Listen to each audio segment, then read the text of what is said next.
What's up, guys? Welcome back to the channel. Boozer here. Thanks for stopping by. Today we are on the test server here, and this video is going to be all about the upcoming update. It's a massive update. There's a lot of content coming in, but we're going to try to break it down here in this video real quick for you guys. All right, so let's get started. So first things first, there's actually some champion rebalances. So if you guys were not aware, we get a pig that gets updated and a chicken that gets updated. And the pig's going to come from the skinwalkers. Both of them come from the skinwalkers here. We got Norog here. He's going to get a bit of an upgrade, or let's say a rework, not quite, but a little bit of a rework. His A1 now has a chance to decrease the duration of all buffs on the target by 55, books up to 75% chance. And his block active skills goes from 40% base to 80% base with a 100% chance now to block active skills. It's actually a pretty big upgrade for an A1 on a champion, so that's really, really nice to see. Norog is a super old champion that's been power crept into oblivion, but now this upgrade obviously is not insane because of what it is, but it's actually quite a big upgrade for him.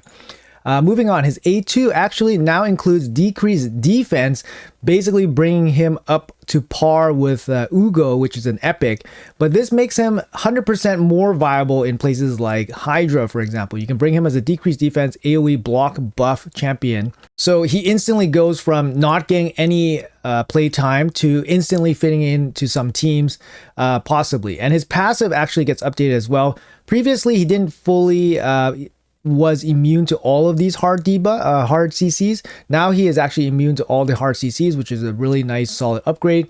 I mean, I think he's going to see some play in Hydra teams. He has AoE damage mitigation for your whole team as well, and he's immune to fear, provokes, and stuff. So he's actually, just a solid champion you can bring along now in your Hydra teams.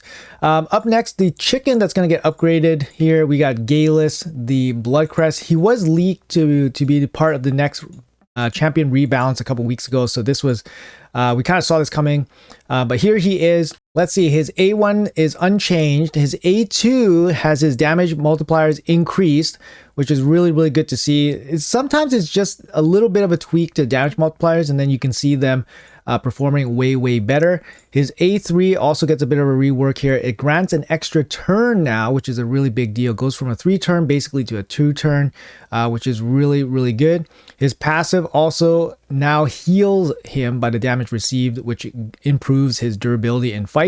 Moving on to his transformed state here. Now, this is where all the changes were focused on, I think, and some of the more impactful ones in his alternate form. So his A2, his A1 stays the same, but his A2 also had his damage multipliers increased, and now the decreased defense effect cannot be resisted, which means now you can kind of basically not build him with accuracy, which is really, really good.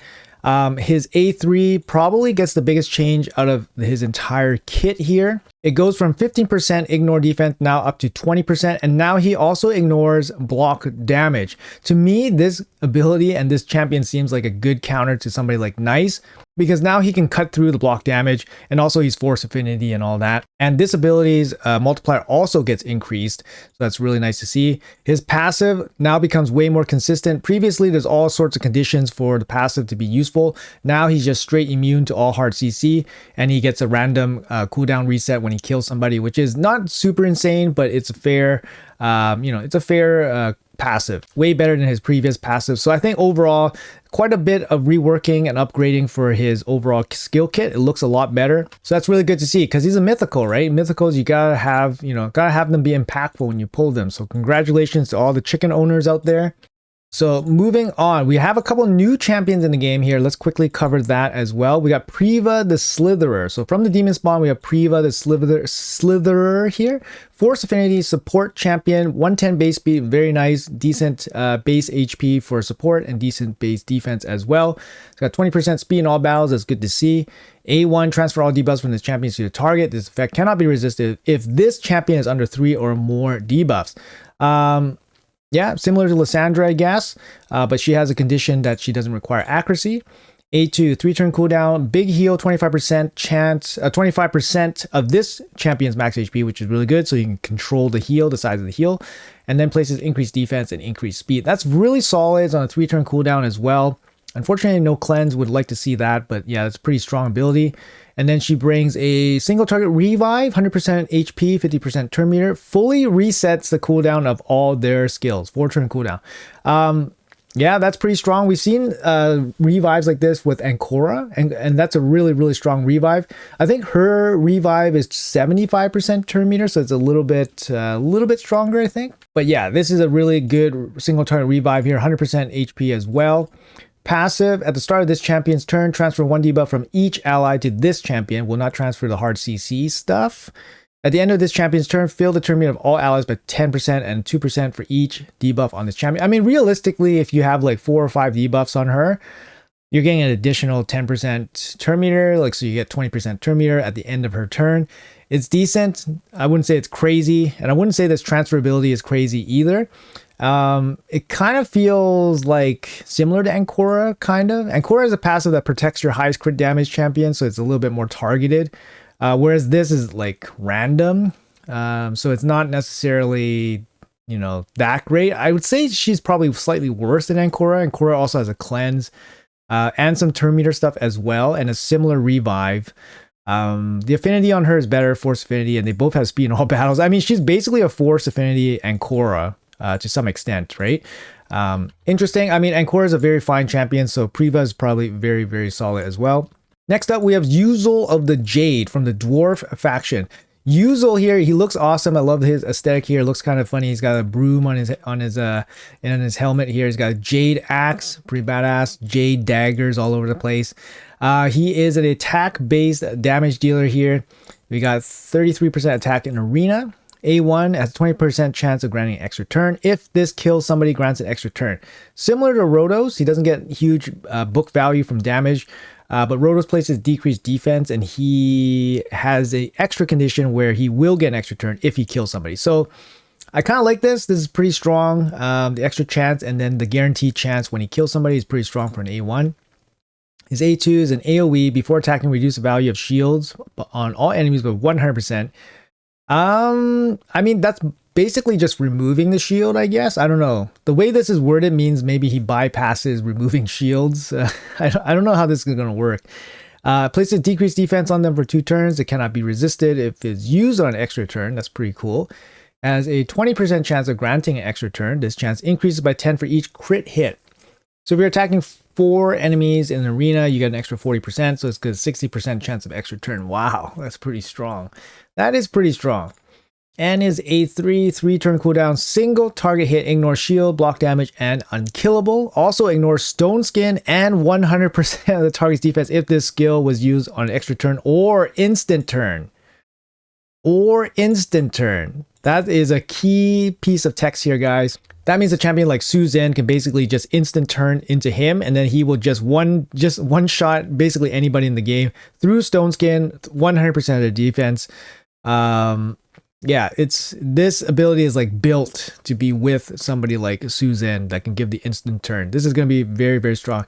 He is Jade affinity. He is Spirit affinity. So, you know, there's going to be some situations where he's not going to be like super OP, but I mean, yeah, this is really strong. This is really, really strong. You know, a case could be made where you build this guy in like Relentless or something too, because he does ignore 100%. So like I guess Merciless, 9-piece Merciless may be the best.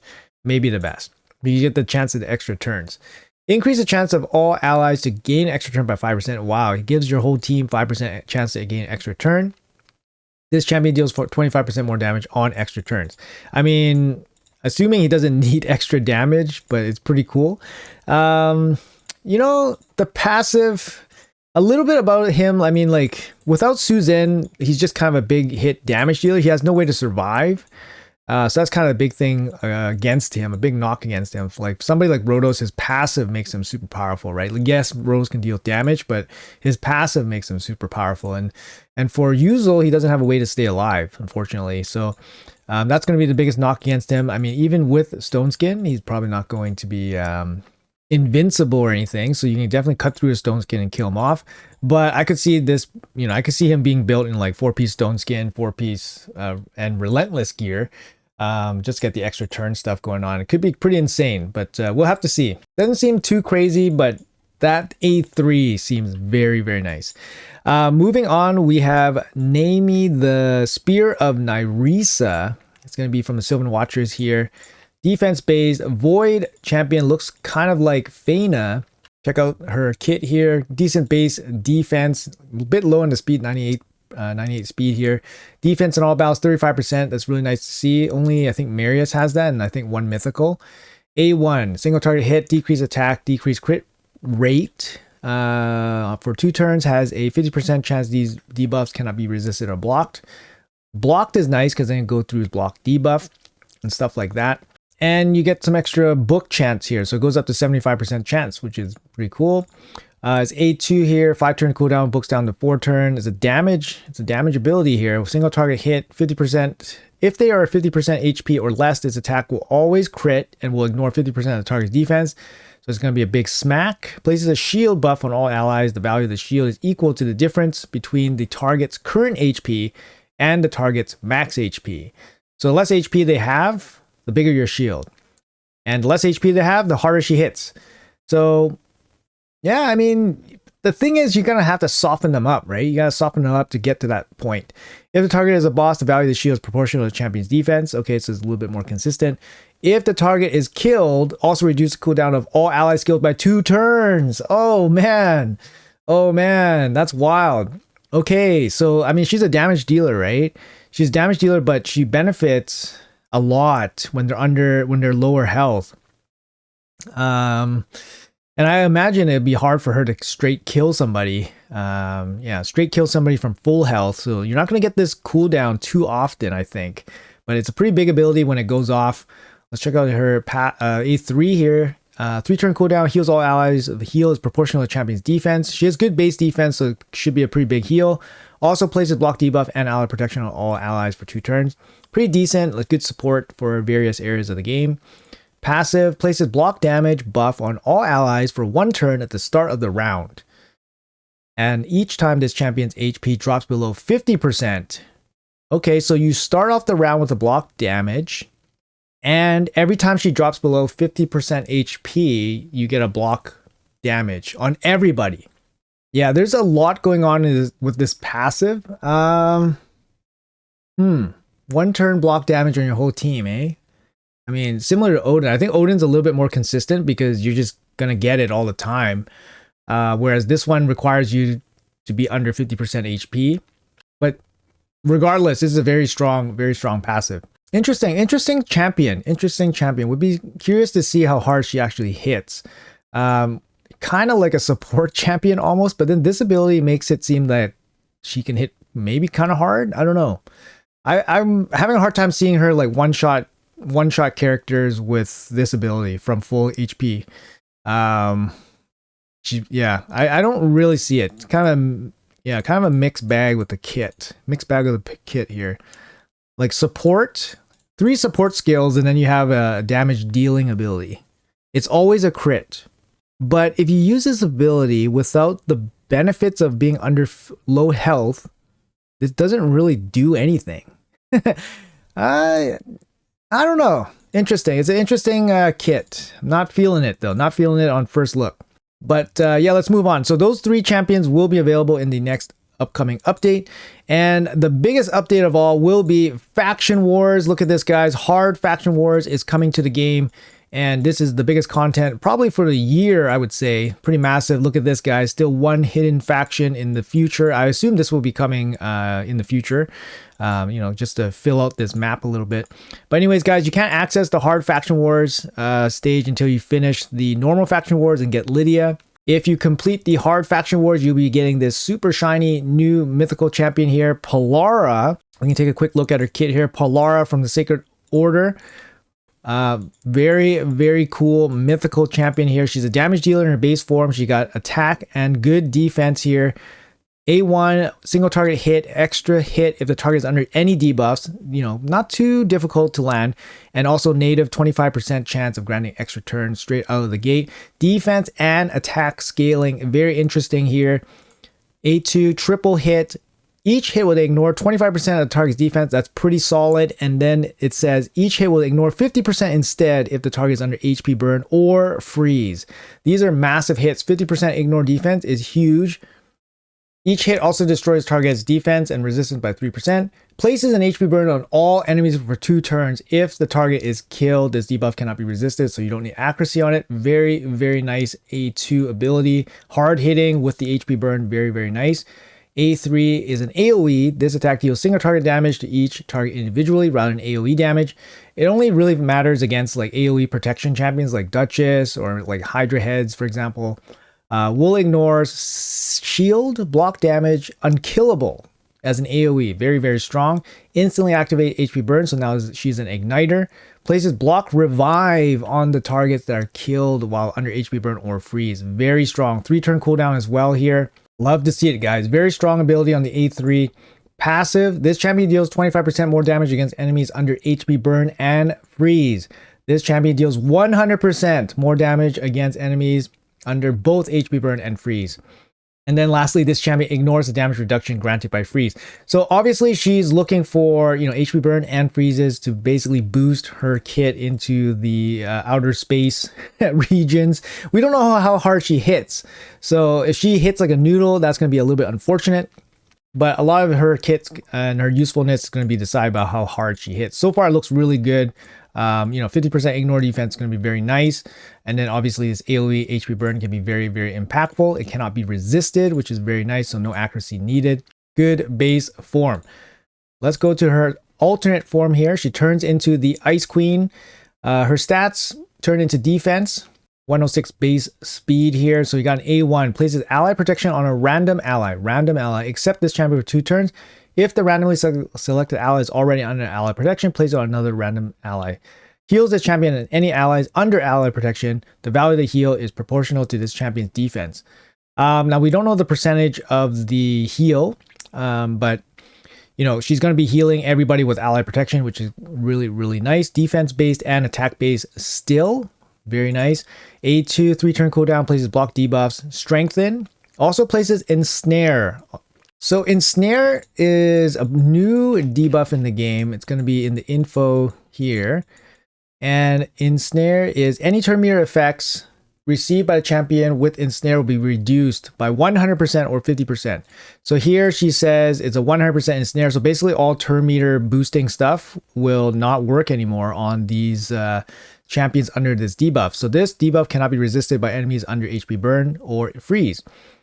So yeah, she buffs your team and then she ensnares the enemy. So that makes them, basically not work with turn meter boost, which is very nice. A3 here, 4-turn cooldown down to 3 turns. AoE before attacking, places 1 intercept stack on all allies. That's really nice because right now we only have intercept on 1 ally. So this is a really, really big buff. Places a freeze debuff on all enemies for 1 turn. This debuff cannot be resisted. If you could imagine this being cannot be blocked, that would be so insane as well. Because now she becomes like CC that can go through like Stone Skin and all that stuff. And she protects your team with the intercept. Unfortunately, that's not the case. So you can still Stone Skin block this or, Feral block this or whatever, or Pinpoint block this. But still a very, very strong ability. Doesn't require accuracy and it powers up some of her other abilities as well as her base form. So very, very cool support kit.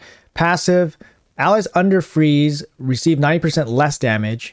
Okay, wow, that's really good. So it's really hard to kill you if you're under freeze. Active effect, once per round, revive each ally, including this champion, with 100% HP. Places a freeze debuff on the revive for 1 turn. This debuff cannot be resisted or blocked. So you basically give your whole team a free revive. But it's interesting, it's an active effect, but it doesn't show any turns here. I don't know if that's intended or what. But very active, very, very strong like support. Very strong support kit. I wouldn't say like, whoa, like blow your brains out craziness. But she has a very good DPS form, it seems, and a very good support form. So I think she'll be very useful in lots of content. defense and attack based as well. So a lot of gear pieces can work for her, I'm sure. Will be interesting to see what her multipliers will be. But she is going to be Polara. She's going to be the main prize from Hard Faction Wars. Now, this looks super shiny, and I swear this is probably going to be super hella difficult. You can check out the reward structure here real quick for you guys. We got the relics. We got Faction Wars relics. That's going to be a new one here. A lot of these relic materials. We got some gemstones in here as well. Soul stones. We got the big, high value items here. Mythical book is here. Big shards here. We got mythical relic materials. And lastly, we got the big rock with the big soulstone essences. And then we got the mythical gemstones also here as well for completing Faction Wars hard mode. Now, like I said, you can't access hard mode until you finish normal mode and get Lydia. We'll take a quick look at the faction relics as well. They're going to be specific to Faction Wars with the Faction Wars material. Now, you can farm the Faction Wars material in Hard Faction Wars. So there's going to be new rewards here, guys. You got some of these, you get the usual stuff. You get the Bloodstone and the Willstone. You get the usual stuff from Faction Wars, as well as you get these Spiteful Remains, which is going to be used for the relics. This is going to be really important. Obviously, the super endgame stuff will rely on relics. You also get new ranges, new glyphs. Okay, so look at this, guys. The regular glyphs, you go from 3 to 8. This is normal Faction Wars. Now, at the highest level, these legendary 6-star glyphs will be giving you 7 to 12 speed. This is just an example here. All the stats are increased like this. They're 50% increase in glyph stats. So if you can imagine, basically, you have 6 pieces of speedable pieces of gear, and then you basically just increase all those top end pieces of speed by 50%. So 6 times 8 is 48, right? 6 times 8 is 48 total speed from 8 speed glyphs. And now it goes up to 12, so you're adding 24 speed. So if you can max out, get the max glyphs on everybody, you're going to get an extra 24 speed on your champion. So yeah, the builds now are going to look definitely pedestrian, but I think we're going to need some of those stats because I play tested this real quick here, and yeah, it's pretty difficult. So on level 1, everything looks kind of fine and dandy. It's not too much more difficult than, obviously Faction Wars 21. It is a little bit more difficult, I think, than Faction Wars 21 normal. But you can kind of see here just my normal arena. Wukong and Marius are just chopping through all these guys. I don't really want to use the key here. That's why I'm kind of just ending it. You guys also will notice that you guys also have a triple super raid here. So you guys can spend all 18 keys in one run, which is really, really cool. I'm going to show you guys what happens when I take this exact team to level 21. I'll show you guys exactly what happens here. We don't have the stats yet, but you can kind of see that the other team went first. The other team went first. My Wukong is almost 300 speed. My Marius is almost 300 speed. They're going first. That means they are over 300 speed, okay? So watch this, guys. I'm going to use my A2. Literally does nothing. Here's Marius. Here's Marius for you. He's going to be fully buffed up. Let's see what damage he does. That's all the damage he does. So yeah, level 21 is going to be something else, guys. So I think all this gear upgrades and stats bloating is probably needed to handle some of this harder difficulty, especially Faction Wars. So that's going to be really cool, right? It's going to give us some extra runway to play. It's going to make the game, have that much more of a lifespan, and it's going to give some people some things to work on, right? So overall, this is a good thing. We don't need to finish this content in like one day, for example. So I have no gripes with this being super difficult. You guys can check out some of the conditions here as well. So when you go into the stage, it just says clear the stage in 200 turns. This is stage 21, by the way. Yeah, that's how you get 3 stars. They have special conditions along the way. Let's have a quick look at other stage 21s. Let's see if they're the same here. Stage 21. Yeah, so it's this one on another faction. So this is high elf. Clear the stage for 200 turns, under 200 turns. This is stage 20. Defeat 3 enemies while your champions are under 7 or more debuffs. It's very specific. Very specific. Let's have a look at this stage 20 if it's the same. Nope, it's different. Defeat 4 enemies before they take a turn. Let's check out the 21 again. Clear the stage in 200 turns. Okay, so the 21s seem to be the same. Yep, clear the stage in 200 turns. And then this one, stage 20, don't let your enemies heal. It's interesting. This is going to be very difficult, guys. This is going to be very difficult. Keep all your champions' HP above 75%. This is going to be very difficult. Stage 21 again, clear the stage in 200 turns. So stage 21 looks like it's clear the stage in 200 turns. But the other stages looks different. Don't let your enemies heal. So this one is the same. Undead and the undead and I think orcs was don't let your enemies heal. Oh no. But anyways, we did see that one repeat itself. Keep your champions above 75% HP. So it looks like they have a couple, and then a couple of them might be the same, or maybe that's attributed to whichever boss, perhaps.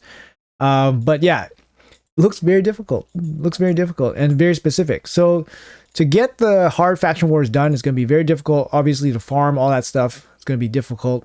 But I'm excited. I mean, it's going to be super end game content and give the game a lot of extra room to run. It's going to be basically secret rooms or Centranos on steroids. And yeah, let's quickly look over some of the relics here. So like I said, there is going to be faction wars related relics. So here we go, faction wars group. Torch of Thraldom. Where has their stats increased by 1% for each ally of the same faction? So probably like a siege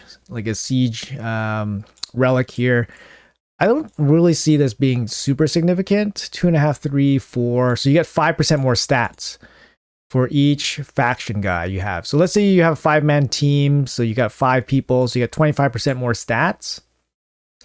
I don't know. On one champion? I guess you can make like a super support champion maybe. That'll be interesting.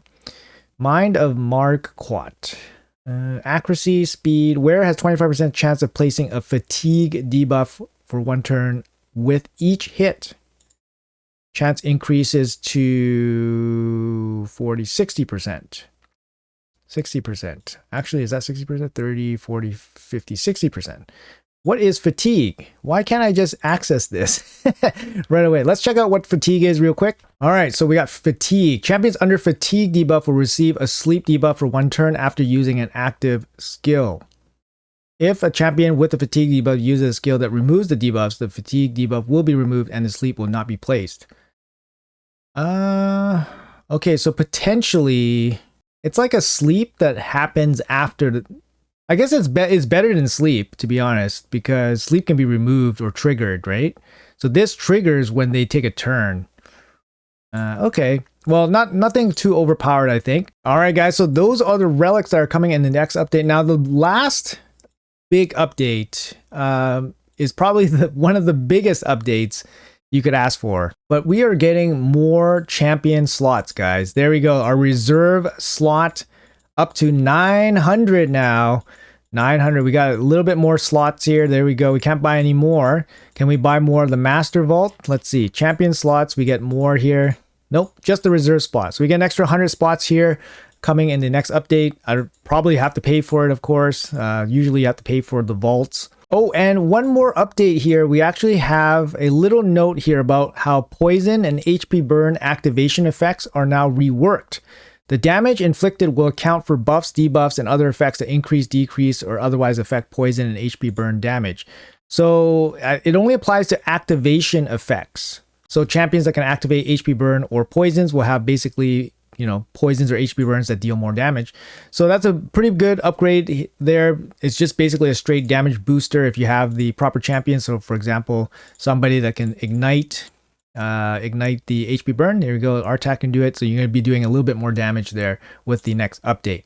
All right, guys, that's going to be it for the video. It's a little bit of a long one, but like I said, there's a lot of content coming up in the next update here. Hopefully you guys enjoyed the video. Thank you guys for watching till the end. Let me know in the comments below what you guys are most excited about. Obviously, you know, Polera is very exciting. Hard Faction Wars is very, very exciting. But of course, we're going to get a lot more stat bloat, you know, power creep, of course. You know, that's how it is. That's how this game's going to have more life, right? More runway. And, you know, these things make people more excited. Obviously, not everybody's going to be in a position to benefit from these higher power champions, artifacts, and more stats, but we all have to focus on our own account and our own progress and just enjoy the game our own way. Overall, I see it as a good thing because eventually, if you keep playing this game, you'll reach this end game content and you'll be happy that it's here and that the game is still going on. But anyways, that's my thoughts. Let me know your thoughts in the comments below. Once again, thank you guys for watching until the end. Thanks a lot, and I'll see you guys in the next one.